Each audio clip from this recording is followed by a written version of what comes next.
Olá, pessoal, tudo bom com vocês? Uma boa noite para todo mundo. É muito bom ter você mais uma vez aqui no nosso curso de grego.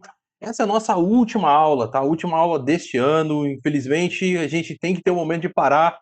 Foi realmente muito especial para mim, foi muito especial para a Suzy também.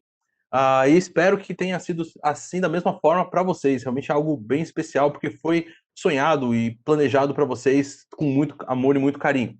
Pessoal, o que a gente vai trabalhar hoje? Hoje a gente vai trabalhar mais um pouquinho de verbos, tá? E vamos dar uma, vamos assim, vamos finalizar um pouquinho aquilo que a gente começou. Então isso é basicamente aquilo que a gente vai fazer e depois a gente vai ter aí aquele famoso tradicional tempo de perguntas, tá bom? Então eu vou compartilhar já com vocês aqui a minha tela. Hoje, infelizmente, a professora Suzy não estará conosco, mas a gente vai tentar aqui fazer o melhor possível, tá ok? Então vamos lá, o que a gente vai fazer hoje? Vamos ver mais um pouquinho de verbos, tá? Então, verbos 2, porque nós já vimos, de certa forma, bem geral, todos os verbos, né? Nós falamos sobre o presente, falamos sobre o futuro, vimos que essa questão que o verbo em grego ele tem uma diferença para o português, porque o português sempre fala o quando a ação do verbo ocorre, né? E o grego fala o como essa ação ocorre, isso que é muito importante. E aí nós começamos, então, naquela primeira aula, quando falamos sobre verbos, falamos, por exemplo, que o presente ele indica uma ação contínua, né? Uma ação que está em desenvolvimento. Também depois falamos sobre o futuro, que tem essa ação pontilear, né? Uma ação que no futuro pode ser tanto ou melhor, uma ação resultante, que no futuro ele pode ser tanto pontilear como também contínuo, como linear. Vimos, por exemplo, que tem o imperfeito, que traz uma ideia de uma ação contínua, mas no passado, algo que acontecia frequentemente, né? Algo que estava em desenvolvimento. Vimos o auristo, que é um tempo que tem uma ação pontilear, ou seja, algo que é visto como um todo. Depois vimos também o perfeito e o imperfeito. Qual que é a ideia do perfeito? A ideia do perfeito é que algo aconteceu e essa situação que aconteceu começou a produzir alguns resultados. E esses resultados estavam ainda sendo sentidos por aquelas pessoas na época da escrita, né? Então essa é a ideia do perfeito. Algo acontece, isso produz uma série de resultados ou tem uma consequência e essa consequência ainda é sentida. Isso também projeta que no futuro continuará a ser sentida. E o mais que perfeito é que algo aconteceu, o resultado disso pode ser sentido por um tempo no passado, mas que na perspectiva daquela pessoa que está escrevendo naquele momento, isso já não tem mais nenhuma consequência, já parou essa consequência, tá? Então, basicamente é isso que nós vimos quando falamos sobre a questão dos verbos, tá? Vimos aí cada um desses que é chamado de aspecto da ação, né? Ou seja, o como a ação ocorre, tanto linear, contínua, ela pode ser pontilear, ou seja, uma ação vista como um todo, ou uma ação resultante. Então isso foi o que nós vimos até então. O que eu quero introduzir hoje com vocês é que nós temos aquilo que são chamadas de terminações primárias e terminações secundárias, tá? Então, o que são as terminações primárias? As terminações primárias são aquelas terminações que nós vimos quando estudamos o presente, que você tem o radical e depois do radical você tem essa terminação. E aí você tem inclusive a lista das terminações, aí, por exemplo, veja na voz ativa, né? O, eis, ei, homem, et, si. Nós usamos, se não me falha a memória na época, o verbo lego, né? Então fica lego, legeis, legei, legomen, legete e legusi. Então, você tem o radical do verbo e depois você tem essas terminações. Você tem a voz ativa, ou seja, a voz de quem realiza a ação, a voz passiva, de quem sofre a ação, e a voz que é chamada de voz média, de quando a pessoa tanto executa a ação, quanto também sofre a ação. Mas não são todos os verbos que usam essa terminação que é chamada de terminação primária, tá? O imperfeito e o auristo, por exemplo, que são dois verbos que a gente quer passar hoje com vocês, eles usam aquilo que são chamadas de terminações secundárias. E aí eu coloquei para vocês também aí na tela essa ideia das terminações secundárias, o que elas são. Veja só, é basicamente a mesma coisa. O que que você vai ter? Você vai ter um radical, tá? Esse radical é o radical que vai ser, em alguns casos, preservados, em um caso especificamente vai ter uma alteração desse radical, e depois a terminação, que são essas terminações que você está vendo aí na sua tela. On, es, e, a maior parte das vezes aparece en, omen, et, on. E na voz média ou na voz passiva, omen, eso, eto, ometa, este e onto, tá? Então essas são aquelas que nós chamamos de terminações secundárias. Por hora, nós só estamos mostrando isso para que vocês tenham conhecimento, percebam, vejam que existem essas terminações. Mas, não se não me falha a memória, acho que 2 sábados atrás, tanto eu quanto a professora Suzy, demos dicas, né, de lugares onde você pode ter o texto grego e quando você coloca o mouse em cima, ele já aparece toda a parte morfológica da palavra.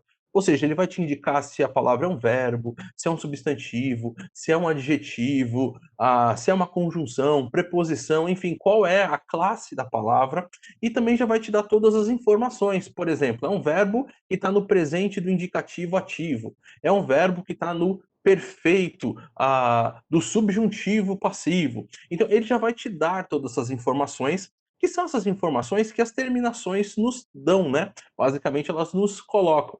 E vai dar também a pessoa e o número, que é a relação que a terminação aí tem. Veja só, por exemplo, eis. Eis é a segunda pessoa do singular para a voz ativa nas terminações primárias. Você tem aí, você pode acompanhar aí na sua tela, tá? Então, basicamente, é essa a questão que você vai ter. E toda essa informação, a melhor forma, aquilo que nós hoje recomendamos é que você use essas ferramentas, porque essas ferramentas são muito boas, muito práticas de serem usadas e ajudam bastante no desenvolvimento aí do seu trabalho. O que é legal e aquilo que nós esperamos, ou pelo menos aquilo que está realmente que pulsa no meu coração, é que você, ao ter aprendido pelo menos a fazer a leitura do texto grego, né, aprendeu aí o alfabeto, como você faz as questões aí, você tem ditongo, pontuação, acentuação, ou seja, você aprendeu todas essas questões básicas, você consegue então agora ter acesso ao texto, né? Você consegue então olhar o texto grego, dar uma lida no texto grego e através dessas ferramentas que nós passamos, fazer algumas consultas, né? Ver ali essas questões do aspecto da ação do verbo, ver ali as questões que nós aprendemos, por exemplo, o nominativo, né, a ideia de que ele é o sujeito da ação, o genitivo, que traz essa ideia de posse, o dativo, que traz o dativo, acusativo, traz ideia de objeto direto, objeto indireto. Então, todas essas informações você já tem e você pode, então, começar vamos dizer assim, a estudar o seu texto. Você mesmo consegue, então, ver questões de dicionário, ver ali, olha, essa palavra foi traduzida assim, mas também tem essas outras possibilidades de tradução. E você então tem algumas dessas ferramentas muito práticas para a sua vida, para o seu ministério também, né? E hoje então, sem mais delongas, vamos dizer assim, vamos entrar naquilo que nós chamamos de tempo imperfeito, tá?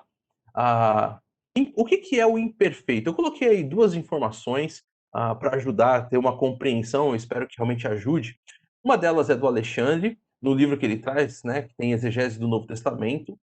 Ele diz que o tempo verbal, o imperfeito, é, entretanto, mais evidente e dominante no imperfeito do que no presente. Essa ideia de uma ação contínua, né? Essa ideia de algo no passado, tá?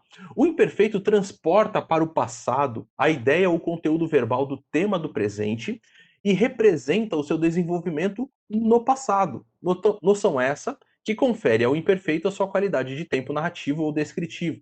E é por isso que eu gosto tanto de a gente falar sobre o imperfeito, eu queria tanto trazer o imperfeito aqui para vocês, porque muito dessas narrativas que nós temos estão todas ali nesse imperfeito, porque é um tempo que mostra essa realidade, que pinta um quadro muito legal, muito bonito para a gente de ver aquilo que estava acontecendo e como estava acontecendo. Então, é um tempo que fala muito sobre as questões da narrativa, e aí você tem tanto os 4 primeiros livros, né, os evangelhos, mais o livro de Atos, que vão estar repletos, né, desse tempo que é chamado de imperfeito. O Daniel Wallace, ele acrescenta um pouco mais de informação sobre isso, quando ele diz assim que, como o presente, o imperfeito mostra um aspecto internal, que ele chama. E aí ele vai explicar o que é esse aspecto internal, ou seja, ele retrata a ação de dentro do evento. E isso é bastante legal, porque quando a gente está lidando com o imperfeito, a ideia é que a gente mergulhe dentro da história, né? Que a gente esteja ali fazendo parte daquilo que está acontecendo. Ah, agora, ele não considera início ou fim. Ele retrata a ação como ela se desenrola. Como tal, o imperfeito é frequentemente incompleto e focaliza no processo da ação. Ou seja, é essa ação que está acontecendo, está em desenvolvimento. E ele ainda acrescenta dizendo assim, ó, o imperfeito seria o retrato que se move, descrevendo a ação enquanto ela acontece. Essa é mais um tipo de descrição próxima e pessoal. Bastante legal essa forma como ele coloca, né. Então você vê que o imperfeito, ele tem essa ideia de um quadro, de um retrato, mas é um retrato que está ali em movimento. Você está vendo algo no passado e a ideia do imperfeito é que você participe dessa situação que está acontecendo, que você tenha ali toda essa ideia, que você esteja vivenciando toda essa ação junto com os personagens, junto com todo o drama que está acontecendo ali. Então é bastante legal a gente estudar esse tempo, tá? Ah, e lembrando então que o aspecto da ação vai ser algo no passado, mas algo que está em desenvolvimento, algo que está em processo. Uma coisa que nós vimos até agora é que dentro do radical do verbo é colocado uma terminação como um sufixo, né? Ou seja, é sufixado algo no finalzinho do verbo para indicar essa situação de indicativo, ativo, pessoa e número, né? Ah, agora, quando nós chegamos no imperfeito, você tem tanto um sufixo como você também tem um prefixo. Isso é bastante importante a gente pensar e a gente ver aí essa realidade de como essa situação acontece. Veja só, por exemplo, essa conjugação aí do verbo lio, que é o verbo desatar, né? Nós já vimos ele em algumas outras aulas que nós fizemos, e você tem ela aí no imperfeito. E o que que você vai achar aí? O que que você vai encontrar? Olha só que interessante. Você vai perceber que tem um epsilon que vai acontecer antes do radical li, tá? Então, e ele vai acontecer em todas as pessoas, tanto do singular quanto do plural. Então ele vai ter essa característica muito marcante desse epsilon de aumento aí, algo que foi acrescentado como um prefixo ao verbo. E depois você vai ter o quê? Aquelas terminações que eu mostrei para vocês agora há pouco, tá? Veja que o radical aqui, lu, ele continua do verbo lio, mas a forma então agora de a gente falar é lion, tá? Você tem aqui o epsilon, lambda, y, ômicron e ni final. Elion, Elies, Elie, Eliomen, Eliete, Elion. Aí vocês talvez já vão começar a me perguntar, né? Ah, mas e agora? Como é que fica? Veja só, tanto a primeira pessoa do singular quanto a terceira pessoa do plural, elas são exatamente iguais. O que que eu faço? Né? Bom, é o contexto que vai te dizer se está no singular ou se está no plural. Então você vai precisar estar conectado aí com o texto maior, né? Vendo o desenvolvimento de como o texto está acontecendo para saber se você vai traduzir na primeira pessoa do singular ou se vai traduzir na terceira pessoa do plural. Mas veja aí como é que a gente traduz, ou uma possibilidade de traduzir. Eu desatava. Talvez a melhor forma de traduzir seja eu estava desatando, para dar essa ideia de que algo estava acontecendo, né? Não é algo fechado, não é algo estático, mas é algo em movimento, tá? Então, eu estava desatando. Tu desatavas ou ou estavas desatando, né? Ele ou ela desatava ou ele ou ela estava desatando. Nós desatávamos ou nós estávamos desatando. Vós desatáveis, desculpa aí o erro de português, eu vou corrigir para a gente poder enviar depois o PDF para todos os alunos, tá? Ou vós estáveis desatando. E eles ou elas desatavam, ou eles ou elas estavam desatando. Eu sei que em português isso às vezes fica meio feio, ah, essa ideia do estar fazendo, né, fica esse gerúndio aí acontecendo, e apesar de ser tão comum, né, a gente vê tantas pessoas falando dessa forma, principalmente na forma de escrita, não é uma forma tão comum para escrita, para comunicação dessa forma. Mas, quando você está tentando entender o texto, é bem importante que você tente usar o máximo possível do aspecto da ação, que você consiga entender ou desenvolver bem toda essa ideia que o texto está trabalhando. Para quê? Para que você mesmo, vamos dizer assim, se acostume a traduzir e a entender o texto dentro dessas perspectivas, tá? Então vale a pena fazer esse exercício de lidar com esse aspecto da ação. Não se preocupar tanto em fazer a tradução direta. Elion, eu desatava, mas estava desatando para identificar esse aspecto de algo contínuo e no passado, tá? Então isso é bastante legal, porque ajuda bastante a você entender melhor o texto. A gente vai ter alguns exercitando aí, né? Para nos ajudar a compreender melhor, e depois no final a gente vai ter até um textinho bíblico para a gente poder ler juntos e ver essas questões aí sendo colocadas ao vivo e a cores, mas já vai fixando isso na sua mente aí, fixando isso no seu coração, de como você pode melhorar aí a sua compreensão do texto. Vamos fazer um pouquinho de exercício.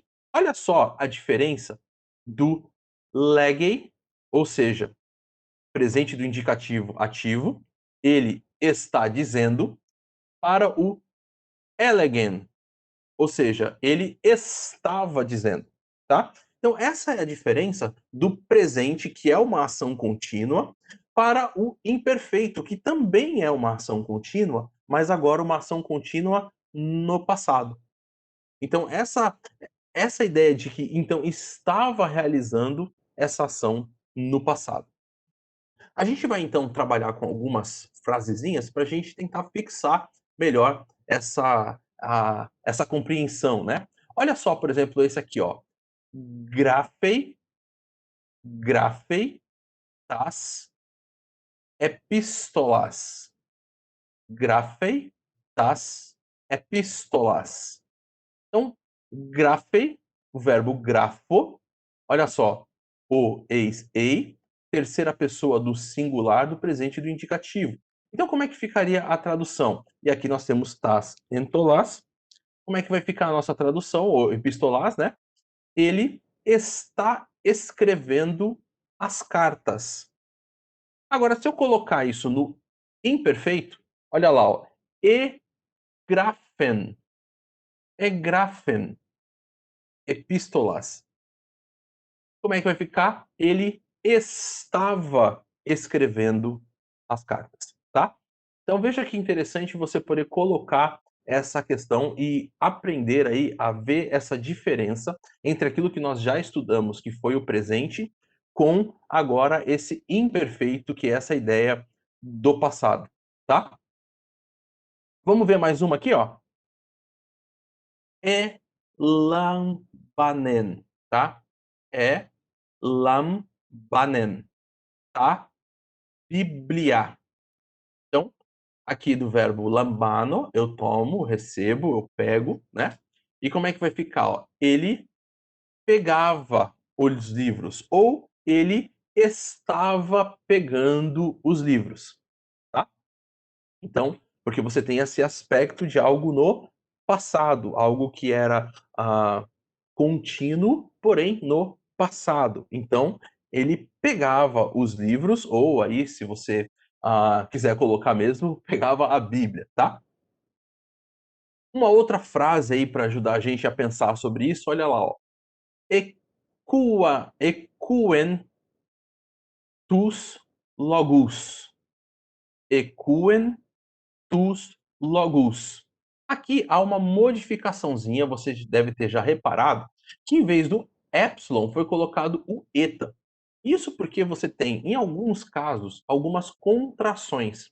Então, o epsilon mais o alfa, então, para verbos que começam com alfa, quando você acrescenta o epsilon, ele se transforma em eta, tá? É por isso que então você tem aí, em vez do epsilon, junto com o verbo akuo, que é o verbo para ouvir, ficou ekuen tus logos. E a tradução é: ele estava ouvindo as palavras, tá? Então, algo no passado que estava acontecendo, algo que era recorrente, então ele estava ouvindo tus logos, aí de logos, que é a palavra, tá? Vamos traduzir mais um pouquinho? Vamos mexer com mais algumas palavras? Olha aqui, ó, essa frase. Egraphes ten epistolem remim. Egraphes ten epistolem remim. Então temos novamente aqui o nosso verbo grafo, tá? Epistolem, que é carta, e o pronome remim aqui, ó, que é o pronome da primeira pessoa do plural, tá? Então, como é que vai ficar aqui, ó? Escrevias a carta para nós. Então, ou estavas escrevendo a carta para nós, tá? Uma outra frase aqui, ó. Ego paulos elegon himim hoti ho theos phos estin. Ego paulos elegon himim hoti ho theos phos estin. Ego, pronome pessoal, eu, e aí tem aqui o nome de Paulo. E aí temos o nosso verbo aqui, que está no imperfeito verbo lego, tá? Como é que vai ficar essa tradução? Olha que legal. Eu, Paulo, costumava vos dizer, ou estava dizendo para vocês. A ideia aqui é exatamente perceber essa realidade de que algo corriqueiro, algo que acontecia, tá? Então, costumava vos dizer, ou estava dizendo, rimim, para vocês, que Deus, ho theos, fos, luz, estim. É verbo eimi, presente do indicativo ativo, tá? Então, eu, Paulo, estava dizendo para vocês, ou costumava dizer. Veja que legal, então, essa ideia. Por quê? Porque em vez de só traduzir com estava dizendo, aqui você colocou, né, foi colocado um costumava para dar essa ideia de que aquela ação não foi uma ação que simplesmente aconteceu uma vez. Não foi uma ação que simplesmente aconteceu e pronto, mas indicam uma ideia de uma ação contínua, de uma ação não acabada, né, de uma ação que acontecia naquele tempo. Isso já é passado, mas era algo que acontecia. Uma outra frase aqui para a gente treinar mais um pouquinho. Olha só. Egrafen, então, egrafen, tá, Bíblia Salta Re Maria. Temos aqui então o nosso verbo, que é o verbo grafo, mais uma vez no imperfeito. Tá, bibliar. Nós temos aqui então o nosso acusativo. Salta, pronome. Re Maria, né? Então aqui a, no nominativo, veja só, então você tem o sujeito. E como é que fica em português? Em português nós colocamos o sujeito antes de tudo. Então, Maria estava escrevendo estes livros, ali o tal tá pronome demonstrativo, né? Então, Maria estava escrevendo estes livros ou estava escrevendo a Bíblia, né? Ou as Bíblias aí, no caso. Então, deu para ver como é que funciona essa ideia do imperfeito? É uma ação costumeira, uma ação habitual, uma ação em desenvolvimento, porém no passado. E é assim que a gente tem que entender um pouquinho essa realidade. Vou aproveitar agora aqui que a gente falou sobre essa ideia do imperfeito e, de repente, tirar alguma dúvida que tenha até aqui sobre essa questão do imperfeito. Então, se você tem alguma dúvida, se você quer ah, colocar alguma coisa, pode trazer agora e a gente então vai falar ou vai tentar responder essas perguntas antes da gente entrar no próximo tempo, que é o auristo.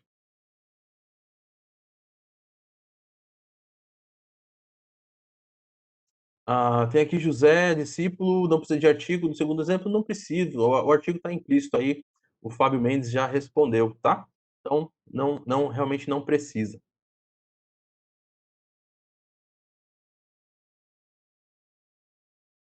Obrigado aí. Ainda bem que o Dilean está bem. Sim, melhorei. Hoje estou melhor. Exatamente. Ana Paula está perguntando aqui: podemos dizer que o imperfeito é o passado contínuo? É exatamente essa a ideia, tá? O imperfeito é essa ideia de uma ação no passado. Ela pode ser contínua, ela pode ser habitual, né? Corriqueira, costumeira, tá? Mas é uma ação no passado que não é vista de uma forma finalizada, de uma forma completa. Ela é vista como uma ação em desenvolvimento. Por isso que a gente pode traduzir aí com estava acontecendo ou costumeiramente falava. Você vai tentar adaptar essa realidade para a nossa língua e principalmente tentar entender da melhor forma o texto que a gente tem, que esse é o nosso objetivo final, né? Conseguir compreender melhor o texto que a gente tem. Ah, mais alguma outra pergunta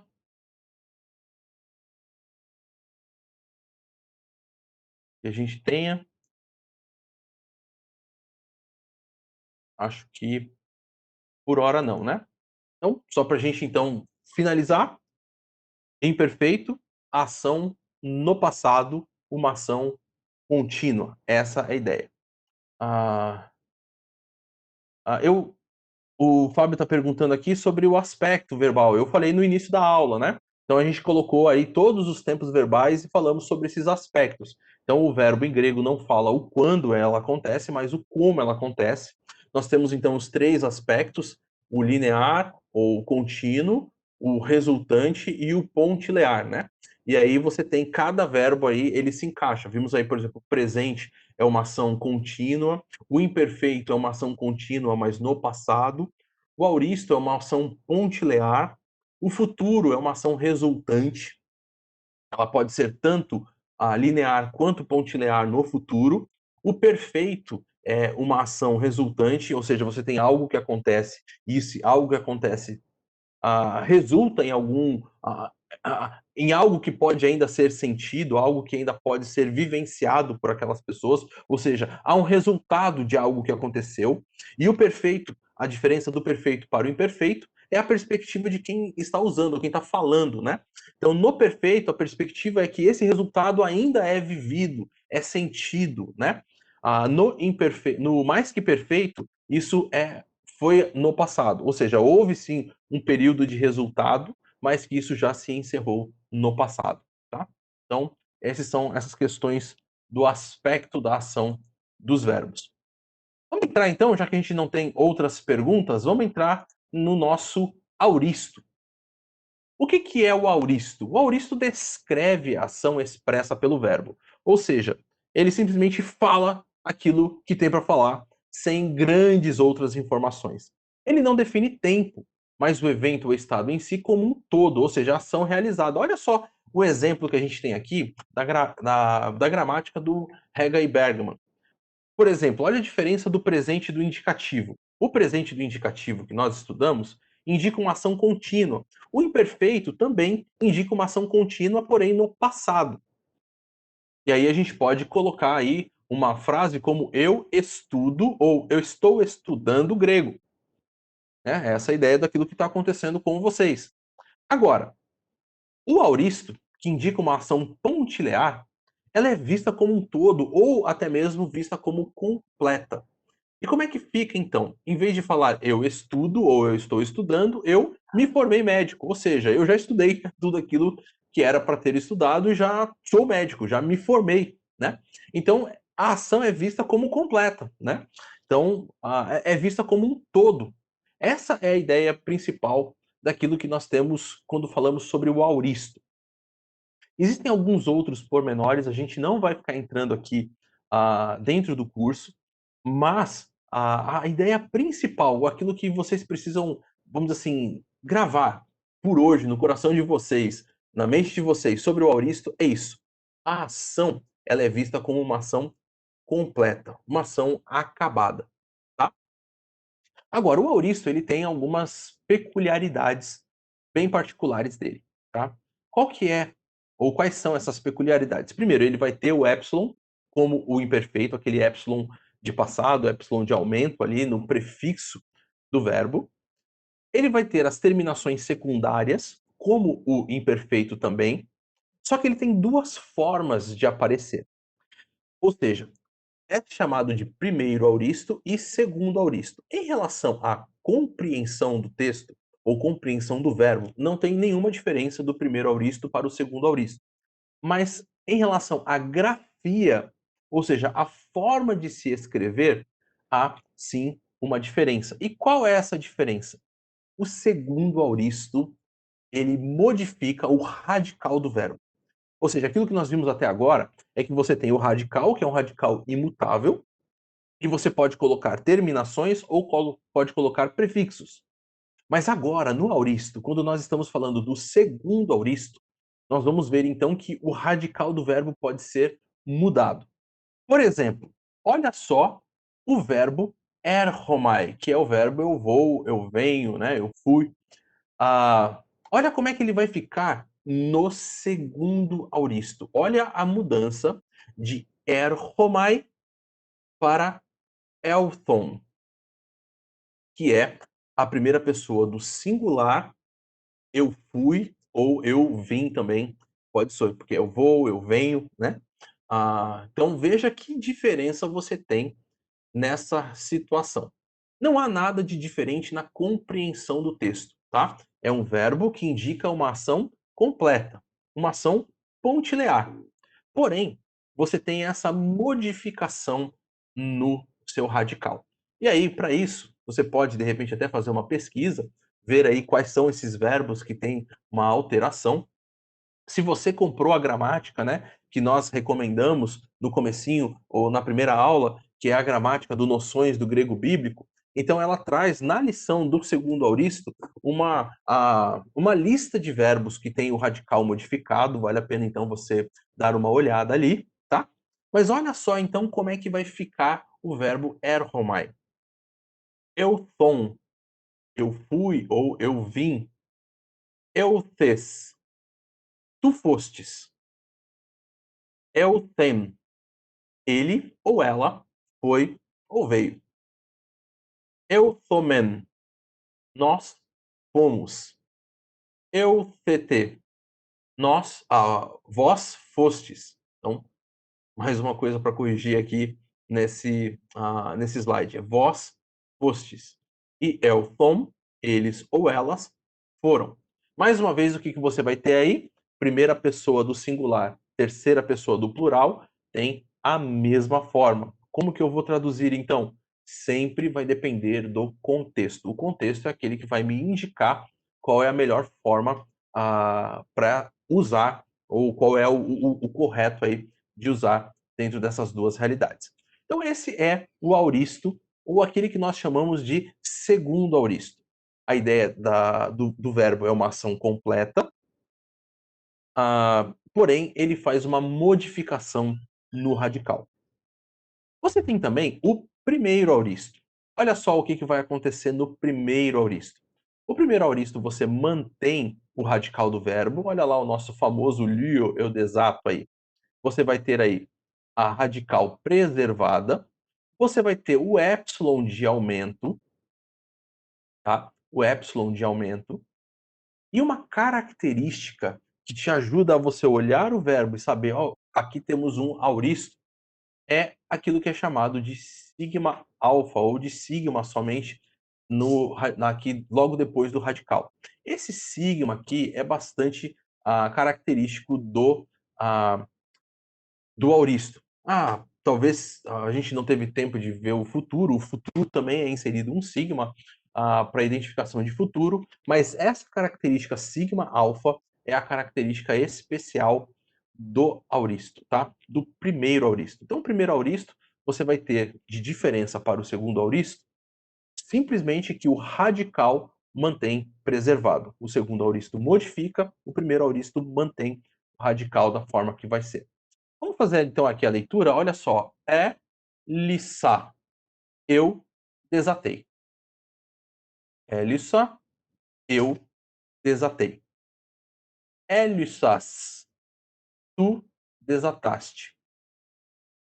Hélice. Geralmente aparece Ellison. Ele ou ela desatou. Elissamen. Nós desatamos. Elissate. Vós desatastes. Elissan. Eles ou elas desataram. O que é importante, o que é a grande modificação aqui? É a ideia de que a ação é vista como um todo, tá? Essa que é a ideia principal, tá bom? Então você tem modificação, tanto no radical, você tem as terminações aqui, ele usa as terminações secundárias, só que a característica é sigma alfa, né? Então, se você olhar lá, você vai ver, por exemplo, que tem essa característica aqui, né, que é as secundárias, mas ele vai ter a sua própria característica, né? Então, ele tem a sua própria terminação, que é essa característica do sigma alfa para o primeiro auristo. Vamos tentar ver o auristo acontecendo aí em algumas frases, para a gente poder entender melhor como é que funciona o auristo. Mais uma vez lembrando que essas questões de terminações, de identificação morfológica, a gente não está muito preocupado agora que você decore ou que você saiba todas elas de cabeça ou consiga identificar. Por quê? A nossa ideia é que você use os recursos que nós temos sugerido para vocês. E quando você, então, colocar o mouse em cima de uma palavra como essa aqui, Elissas, ele já vai te dar que é um verbo no auristo, na segunda pessoa do singular do verbo lio, tá? Os programas de computador não dizem, dificilmente eu não conheço algum que faça, talvez até tenha, se é primeiro auristo ou se é segundo auristo. Eles simplesmente dizem que é um auristo. E isso por quê? Porque a compreensão do texto não modifica, simplesmente a grafia é que modifica, tá? Vamos então ver aqui um texto. Olha só como que vai ficar. Poion, poion, to, telema, tu, teiu. Poion, to, telema, tu, teiu. E a outra é poiessas, to, telema, tu, teiu. Então, esse on aqui, terminação do imperfeito, a gente vai fazer então essa modificação. Olha só, o imperfeito vai ser fazendo a vontade de Deus, né? Estava fazendo a vontade de Deus. E como é que vai ser o auristo? Tendo feito a vontade de Deus ou fez a vontade de Deus, tá? Então essa é a diferença. Como nós estudamos o imperfeito, fizemos uma comparação com o presente, que é o que nós tínhamos estudado até então. Agora, estudando o auristo logo depois do imperfeito, a gente pode ver essa diferença, ou seja, de algo que é contínuo, então estava fazendo a vontade de Deus, para tendo feito a vontade de Deus ou fez a vontade de Deus. É uma coisa. O auristo, então, é visto como um todo. É simplesmente essa descrição objetiva da ação. Ele fez e pronto, acabou. A ação é vista como completa, como acabada dentro desse sentido. Tá? Então, essa é a questão principal daquilo que a gente tem sobre o auristo. Tá? A ação é vista como um todo. Se no imperfeito é uma ação vista como em desenvolvimento, no auristo agora ela é vista como um todo, como acabada. Vamos ver algumas frases para nos ajudar aí a compreender melhor o nosso texto. Olha essa aí, ó. Bem grande essa, hein? Uk eutomen sosai tus hagios alá tus ponerus. Uk eutomen sosai tus hagios alá tus ponerus. Então você tem aqui advérbio de negação, uk, e nós temos o nosso verbo que está aqui no auristo, tá? O verbo no auristo. Esse aqui é um verbo totalmente modificado, né? Que é, olha só, nós viemos, do verbo erhomai lá, viemos salvar, sozo, tá? Salvar os santos, não viemos, perdão, não viemos salvar os santos, mas os malfeitores, tá? Então, veja aí essa ideia. O que que você tem? Nós não viemos, ou seja, essa ação de vir, que está completa porque eu estou aqui, não foi para salvar os santos, mas sim os malfeitores. Olha um outro texto aqui, um texto bem comprido agora. Mais uma vez aqui o verbo elthon, do verbo erhomai, elthon, rina, to, telema, tu, teu, poiusen, kai, to, telema, autu, poiesantes, apelthon, tá? Então, veja aí quanta informação interessante que a gente tem aqui nessa frasezinha. A tradução dela é: veio para que façam a vontade de Deus. Aqui, ó, verbo no auristo, verbo no auristo. Então, veio, então ele veio para que a vontade de Deus seja feita, que façam, né? Cai, ou estejam fazendo, até pode ser aqui. Kaito telema, e a vontade dele, ah, tendo sido feita. E aí, então, afastaram-se. Aqui temos o verbo elthon, mesmo verbo daqui, junto com a preposição apó. Eu quis trazer essa aqui porque a semana passada vocês estudaram junto com a Suzy as preposições. E ela, no finalzinho da aula, mostrou que as preposições podem se juntar a verbos, né? Então você tem o verbo elthon, aí o verbo erhomai, ir, vir, né? E agora a preposição apó, que é afastado, né? Dentro do gráfico que ela colocou, então você tem o gráfico e o apó é saindo ali desde, né? Então ali colado não é o X que é saindo de, mas é da parte de. Então se afastaram daquele lugar. Então veja aí, essa é a ideia que nós temos do nosso auristo. Então veio uma ação completa e afastaram-se também uma ação completa. Eles saíram daquele lugar e isso foi feito por completo. Eles já não estavam mais ali junto com aquelas pessoas. Mais algumas frases. Epoiesamen ta erga ekeina. Epoiesamen ta erga ekeina. Verbo poiel, que é o verbo fazer. Aqui a gente também tem o pronome demonstrativo, aquele e aquela, e ergar, que é a palavra para obra, né? Então, como é que vai ficar aqui dentro desse lá, o sigma alfa, característica do primeiro auristo? Fizemos aquelas obras. Então, nós fizemos aquelas obras. Tá? Mais uma frase. Ego elalum glossais alá su uk elalessas. Então aqui é uma frase aí um pouco mais, vamos dizer assim, mais crítica ou um pouco mais polêmica, né? Veja assim, aqui temos o pronome, né? Pronome pessoal, e depois o verbo aqui, ó. o verbo aqui, ele está no imperfeito, né? Então, eu estava falando ou falava, o verbo laléu, glossais, que é a palavra para língua. Então, eu estava falando línguas, mas tu não falastes ou não falaste. Então, aqui é o nosso verbo aqui, o sigma alfa, característica do auristo. Então, eu estava fazendo algo, característica do imperfeito, algo que aconteceu ou estava acontecendo no passado, mas tu não falou ou tu não estava falando, né?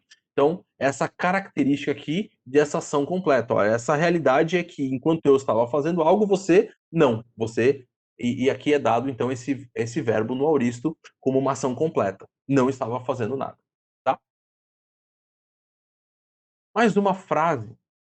Tauta epoiumen remeis, alá rimeis, uc epoiessate, alta.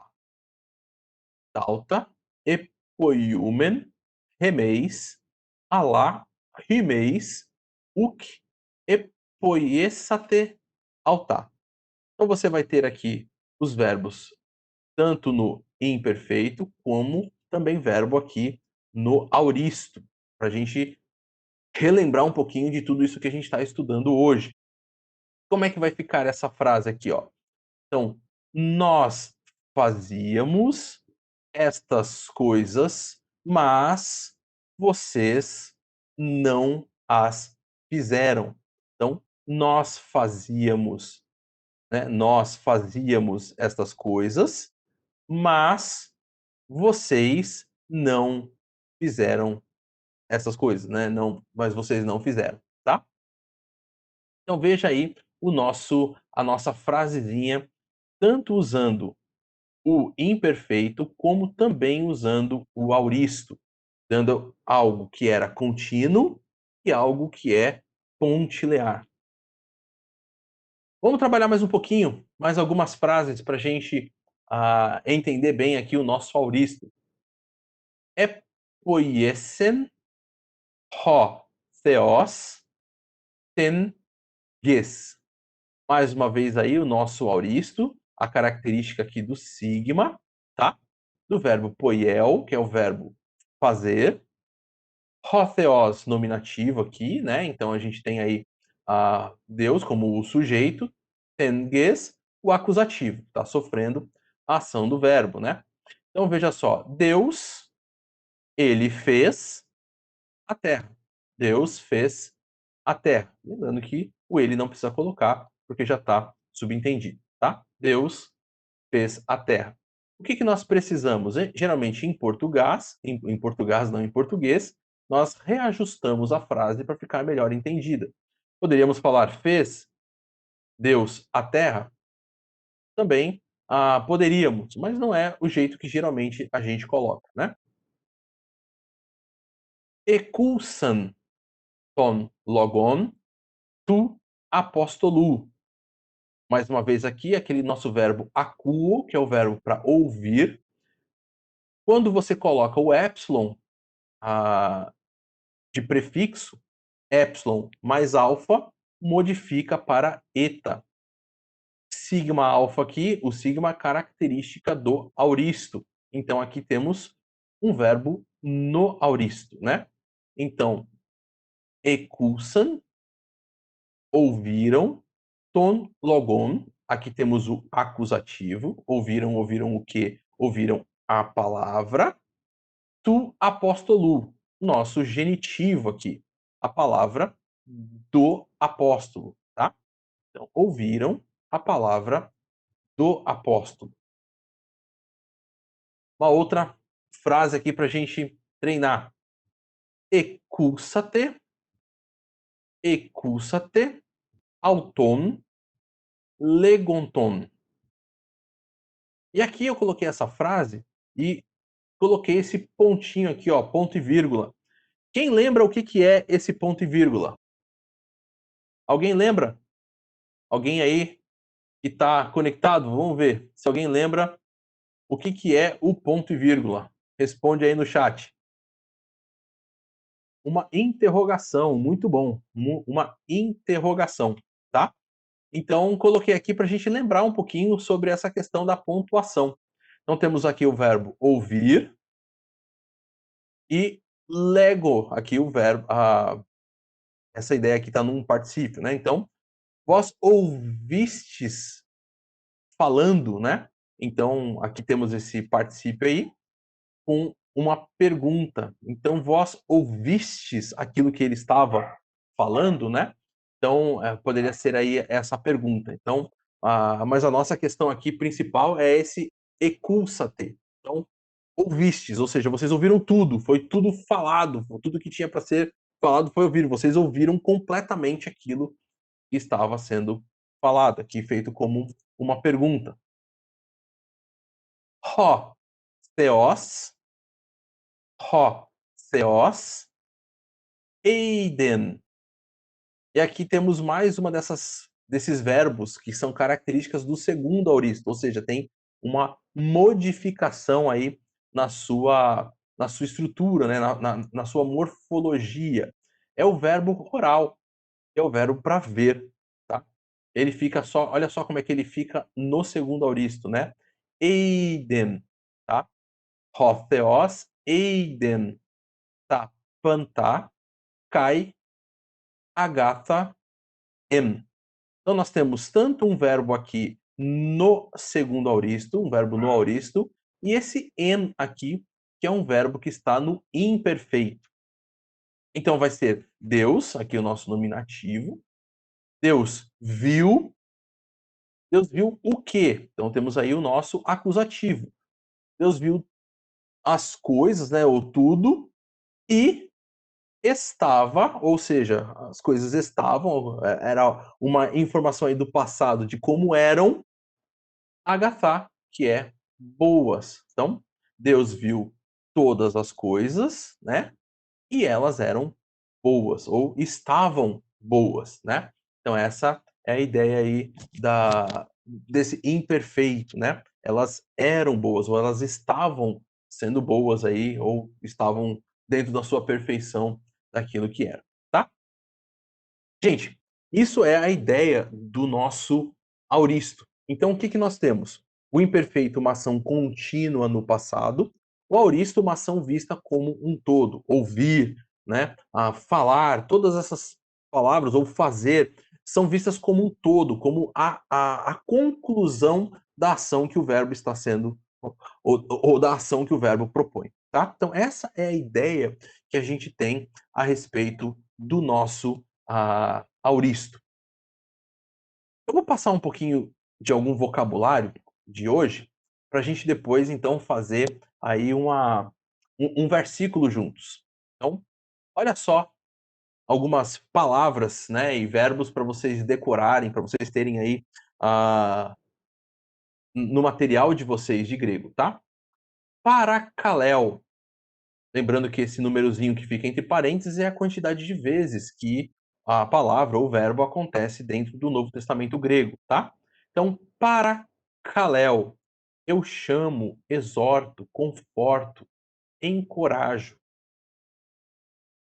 Roti é uma conjunção. Olha só a quantidade de vezes que vai aparecer roti aí, ó. 1297 vezes no texto grego do Novo Testamento. E as traduções podem ser que, de modo que, pois, porque, visto que. Então, todas essas traduções são possíveis. Há lá outra conjunção que aparece, inclusive apareceu hoje dentro dos nossos exemplos aí, né? Aparece 638 vezes no texto grego, tá? E é uma conjunção adversativa, mas, porém, às vezes pode ser exceto também. Oiel, um verbo que apareceu bastante nas nossas frasezinhas aí. Ele aparece 568 vezes no texto grego e a tradução é fazer, eu faço, tá? Grafo, outro verbo que apareceu bastante no comecinho, principalmente quando nós estávamos ali falando sobre o imperfeito. Aparece 191 vezes no texto do Novo Testamento. Eu escrevo. Telema aparece 62 vezes, também apareceu hoje nas nossas, frases, é a palavra para vontade.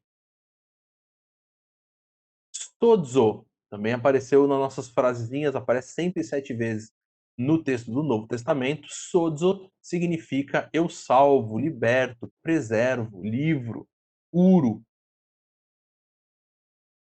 Glossa aparece 50 vezes. Glossa é a palavra para língua, linguagem ou idioma, tá? Acuo, verbo que apareceu aí nos sempre modificado, né? Por quê? O épsilon de acréscimo aí de prefixo quando junto com o alfa, ele se alonga para eta, né? Então, acuo aparece 430 vezes no texto do Novo Testamento, significa eu ouço, eu escuto, eu entendo. Outra palavrinha aí que aparece muito dentro do texto é paz, passa, pan. Geralmente aparece como panta, né? Vocês viram aí várias vezes acontecendo, panta. Então, paz, passa, pan é todo, cada, inteiro. Ekeinos, pronome demonstrativo, aquele, aquela ou aquilo. Ge aparece 250 vezes no Novo Testamento, é a palavra para terra. Olha aí, o eidom. Eidom é o segundo auristo do verbo roral, tá? Roral é o verbo. E aí, a modificação do radical fica eidom. Ele aparece 449 vezes no verbo roral. E ele significa eu vejo, eu percebo, eu contemplo. E por último, paralambano. Aparece 50 vezes verbo lambano junto com a preposição para. E significa eu tomo, eu levo comigo, eu recebo, eu aceito. Então, várias possibilidades aí de tradução para esse nosso lambano. Vamos ver aqui então se a gente tem alguma pergunta sobre o auristo. Já temos aqui uma. O auristo é geralmente traduzido para o português no passado? Sim, porque ele indica essa ação completa, né. Então, geralmente a gente diz: "Ele fez", né. Então, traz essa ideia de algo no passado, mas a grande questão, quando a gente está traduzindo o texto, ou quando a gente está estudando o texto, é lembrar que a questão não é o passado. Na nossa língua, a gente traduz no passado, mas é a gente perceber que o intuito, né, a ação, na verdade, está sendo projetada o aspecto, não o quando, né. Porque para a gente passado é uma ideia de quando a ação ocorre. Mas lembra que o verbo ele não está no passado, o verbo está no auristo. E o auristo tem o aspecto da ação e não o tempo da ação. O aspecto da ação é de uma ação concluída, tá? Então essa é a questão que a gente precisa estar conectado aí, precisa estar atento quando a gente está fazendo aí a tradução, tá bom? Ou lidando aí com o nosso auristo, tá bom? Mais alguma outra pergunta sobre o auristo? A pergunta aqui se o logos não faz isso. Olha, se não me falha a memória, o logos só mostra que é um auristo, mas ele não disse se é o primeiro ou segundo, tá? Agora, você vai identificar isso bem fácil. Por quê? Porque o que ele vai te indicar? Ele vai te indicar que é um auristo do presente, ou melhor, um auristo no indicativo ativo, terceira pessoa do singular, e vai te dar o verbo oral. Então ele vai te dar a forma léxica do verbo. E aí você vai perceber que a forma léxica e o verbo que você está estudando têm uma morfologia totalmente diferente. Então, se eles têm essa morfologia, ou seja, o radical foi modificado, então é segundo auristo. Se ele não foi modificado, simplesmente o que você tem é o épsilon de aumento e o sigma alfa como característica, então ele vai ser primeiro auristo, tá? Então, só para responder aqui a pergunta, né, do Alexandre, tá? Ah, sim, aqui o pessoal perguntando sobre a questão das gramáticas, né. Então é assim, é bastante importante você atualizar aí as gramáticas que a gente tem, tá. Então essa é a questão. Mais alguma pergunta sobre o aspecto da ação do auristo, né, que a gente pode entender aqui? do nosso texto e nosso contexto? Bom, se a gente não tem, vamos tentar traduzir um versículo que eu separei aqui para vocês. Na verdade, são 2 versículos, tá? Para a gente poder ver bem essa questão. O texto é João, né, o Evangelho de João, capítulo 1, versículos 10 e 11. São 2 versículos aí do texto de João. Eu vou fazer a leitura primeiro do texto. As palavras que estão aqui em destaque são os verbos. Então, esse em no em verdinho é um verbo no imperfeito. E esses em destaque vermelho são verbos no auristo, tá bom? Então, temos aqui um imperfeito e 4 verbinhos aí no auristo, tá? Olha só, a leitura do nosso texto para a gente poder caminhar junto. En to cosmo, olha aqui, ó, aquele iota subscrito aqui, característica do dativo, né? Então, preposição en to cosmo, en. E aí nós temos o nosso verbo no imperfeito, o verbo eimi, tá? Imperfeito do indicativo ativo na terceira pessoa do singular, tá? Que é o verbo eimi, é o verbo ser ou verbo estar, tá? En to cosmo en, kai ho cosmos de autu.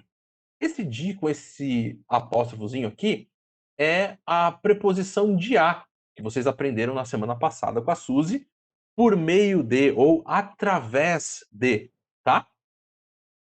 Autu aqui, a pronome, tá? E aí temos egêneto. Egêneto. Egêneto é o verbo no auristo do indicativo passivo aqui, tá? É o auristo do verbo ginomai. Ginomai. O verbo ginomai é o verbo eu sou, eu venho a ser, eu me torno, o verbo acontecer, tá? Então, ah, egêneto, kai, ho cosmos, auton, uk, egno, egno. E aí temos mais uma vez um verbo no auristo. Agora não mais passivo, mas o verbo no auristo do indicativo ativo, na terceira pessoa aqui, do singular, verbo gnosco, verbo eu conheço, eu sei, eu compreendo, eu reconheço. Eis, tá, idia, ou idia, elten. Elten a gente viu aí acontecendo várias vezes nas nossas frases, né? O verbo ah, do verbo erhomai. Então, auristo do indicativo ativo, olha aí, é um segundo auristo radical totalmente modificado, do verbo eu vou, eu venho. Kai, hoi, idioi, auton, u, parelabon. Parelabon. Parelabon é um verbo no auristo do indicativo ativo, a terceira pessoa agora do plural, tá? O verbo é o verbo paralambano, que a gente viu no slide anterior, né, na nossa lista de vocabulário, e ele é eu tomo, eu levo comigo, eu recebo, eu aceito, tá? Então como é que a gente pode traduzir esses 2 versículos, né, esse nosso pequeno textinho aqui, ó. En to cosmo en. Então, no mundo, né, em o mundo, ele estava, ou ele era, né, mas estava sendo, pode ser também essa nossa tradução. Por quê? Porque essa ideia de algo que, era contínuo no passado, tá. Então, no mundo, ele era ou estava. E o mundo de A, por meio dele, aconteceu ou veio a ser, tá? Essa ideia de algo no passivo. Então, o verbo que é o verbo eu sou, eu venho, né, a ser, eu me torno, no passivo, então foi algo que aconteceu nele, né? Então, por meio dele, o mundo foi feito, o mundo veio a acontecer, tá? Cai. Ho cosmos, e o mundo, ele não conheceu, tá? E o mundo não conheceu a ele, que é basicamente ou não o reconheceu, tá? Então, esse verbo aí agora no auristo, essa ideia de algo foi feito por completo, mas o mundo não o reconheceu, ou o mundo não o compreendeu, ou o mundo não o entendeu. Eista, idia, eu tenho. Então, aqui nós temos o verbo vir, né? No auristo, ele veio. Eis, preposição para aqueles que são seus, né? Ou veio para o que era seu, para o seu, e aquele que é o seu, ou seja, os seus, não parelabon, não receberam, não aceitaram a ele. Então essa é a nossa tradução de 1 João capítulo 10, ou capítulo 1, versículos 10 e 11. Então no mundo ele estava e o mundo por meio dele veio a acontecer, foi feito, mas o mundo não o reconheceu. Veja só então essa diferença do estava sendo ou estava no mundo, porque é um verbo no imperfeito, o resto dos verbos todos no auristo, uma ação vista por completo, ou seja, por meio dele aconteceu, por meio dele que foi feito, não reconheceu por completo e não receberam também. Você tem essa ação todas vista como um todo, todas essas ações dentro desse auristo, uma ação vista por completo.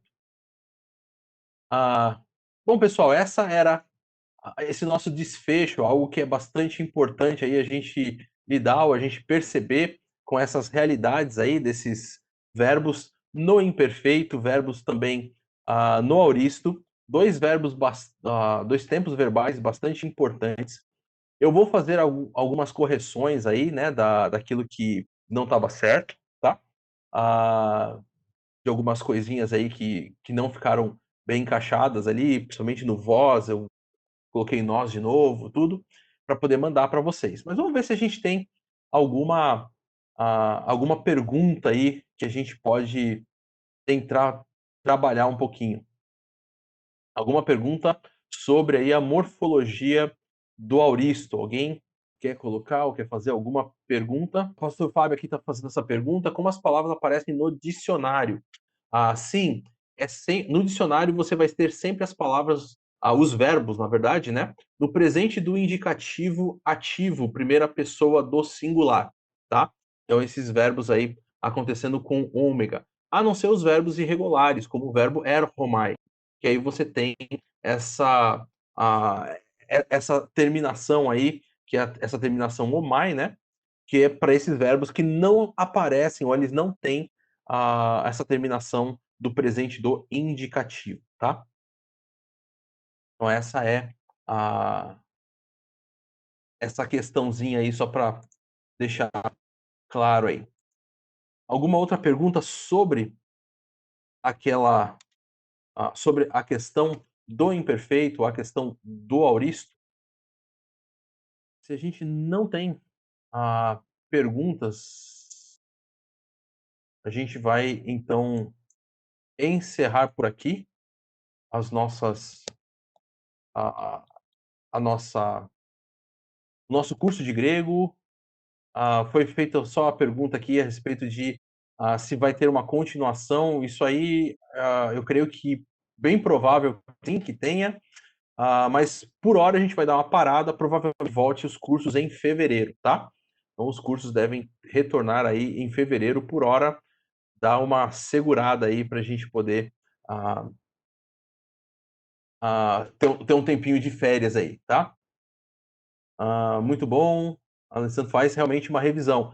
É bem legal. Pode pegar como está tudo gravado, tudo aí no YouTube. Vocês podem pegar todas as aulas agora e de repente assistirem aí sem esse tempo, né, entre um sábado e outro, muito tempo demora. E aí fica um pouco mais contínuo aí a aula. Acho que vai fazer uma boa. ah, vai ser bem legal para vocês, sim. Bom, pessoal, muito obrigado a todos que participaram aí, muito obrigado pelas perguntas, muito obrigado pelo tempo de vocês. A gente vai então encerrando aqui o nosso curso de grego. Deus abençoe vocês. A gente se vê numa próxima aula aí, daquilo que Deus permitir, tá bom? Um abraço.